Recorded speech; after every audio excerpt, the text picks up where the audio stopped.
Hello everyone, আজকে তৃতীয় রোজা। এখন রাত 3:30 বাজে। এখন আমি ভাত খাবো।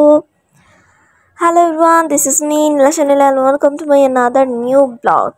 সো এখন সকাল 10টা বাজে। আমি রেডি হয়ে আমার বাসায় যাব। বাসায় এসে আমি প্রথমে স্যুপ বানিয়ে নিলাম ইফতার করার জন্য। সো চলো দেখে আসি স্যুপের রেসিপিটা। সো আমি এখানে স্যুপের মধ্যে যে সবজিগুলো দিব ওইগুলো আমি ভালোভাবে কেটে নিচ্ছি। সো আমার কাটাকাটি শেষে আমি চুলায় পানি বসিয়ে দেবো এবং এগুলো সিদ্ধ দিয়ে দিব। অনেকক্ষণ সিদ্ধ হওয়ার পরে এগুলো গলা না পর্যন্ত আমি যে পাউডারটা কর্নফ্লাওয়ারটা দিব, ওই কর্নফ্লাওয়ারটা এভাবে একটু পানি দিয়ে ভালোভাবে নাড়াচাড়া করতে পুরো মিশাতে হবে। তারপর আমি আস্তে আস্তে এটা ঢেলে দেবো, দেখতেই পারবেন। তো আমি আমার এই স্যুপের মধ্যে ভালোভাবে একটা নুডলস গুঁড়া করে দিয়ে দিয়েছি। আপনারা চাইলে এটা স্কিপও করতে পারেন, দিতেও পারেন।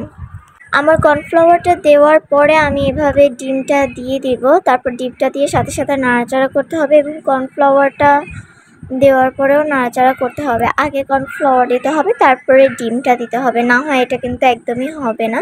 সো এই যে দেখতে পাচ্ছেন যে আমার স্যুপটা রেডি। এখন আমার আম্মুর রান্নার পালা। দেখে আসি আমার আম্মু কি বানিয়েছে। এখানে আমার আম্মু বানিয়েছে, সো এখানে হচ্ছে আম্মু বাঁধাকপিগুলো কুচি কুচি করে কেটে নিয়েছে। বাঁধাকপির ওপর ওই যে বেসন দিয়ে যেটা গোলায় না, ওইটা রেসিপিটা আমি দেখে নিই। নেক্সট টাইম ইনশাল্লাহ আপনাদের পুরো ফুল রেসিপিটা দেওয়ার চেষ্টা করব। এখন আমার কোনো মুডই ছিল না ব্লগ করার, ভিডিও করার, তো আমি অল্প অল্প করে ভিডিও করছি, আপনারা দেখে নেন। আর এই পাকোড়াটা সস দিয়ে খেতে যা জোস হয়েছিল না, আমি আমি অবশ্যই নেক্সট টাইমে এটার ব্লগটা দেওয়ার চেষ্টা করবো। ফুল ব্লগটা, আমার আম্মু তো সব ঘরেই বানায়, ফুল ব্লগটা আপনাদের সাথে শেয়ার করার চেষ্টা করবো। আমার আম্মু অনেক মজার মজার খাবার বানায়। সো আমি এগুলো রেকর্ড করতে পারি না। রেকর্ড করলে আপনারা এতদিনে পাগল হয়ে যেতেন যে এত মজার মজার খাবার কিভাবে বানায়। তারপরে এটা হচ্ছে আলুর চপ। আমার আম্মু আলুর চপ বানাচ্ছে দোকানের। আমার আম্মুকে জিজ্ঞেস করছে যে আম্মু এখানে কি দিছো। সো আপনারা একটু শোনেন ভয়েসগুলা। মা এটা কি? এই যে তুমি হাতে ধরে রাখছো, মাথা কি বলো না? এটা বেসন। ও শুধু বেসন দিয়া গলাইছো? না, এটাতে জিরা ফেঁকে দিছি, আদা রসুন বাটা দিছি, লবণ দিছি, হলুদ দিছি।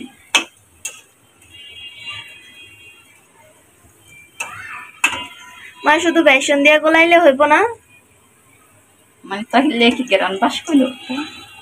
মশলা সব দিতে হবে, জিরা, ধনিয়া, মরিচ সব দিতে, শুকনো মরিচ টারিতে এসে দিছি।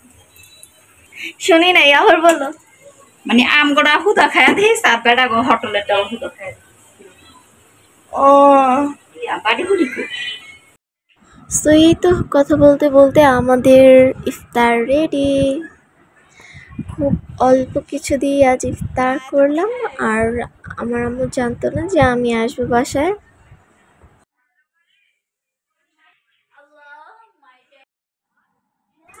এই যে আমার রাক্ষস বন্ধুটু খাচ্ছে এখন। ইফতারের সময় খেয়ে দিয়ে একদম অজ্ঞান হয়ে যাবে, যেটা আর কি সবার হয় ইফতারের সময়। এতগুলো খেয়ে তারপর অজ্ঞান হয়ে যায়। আর ও তো এমনিতেই আগের থেকে অনেক বেশি খায়।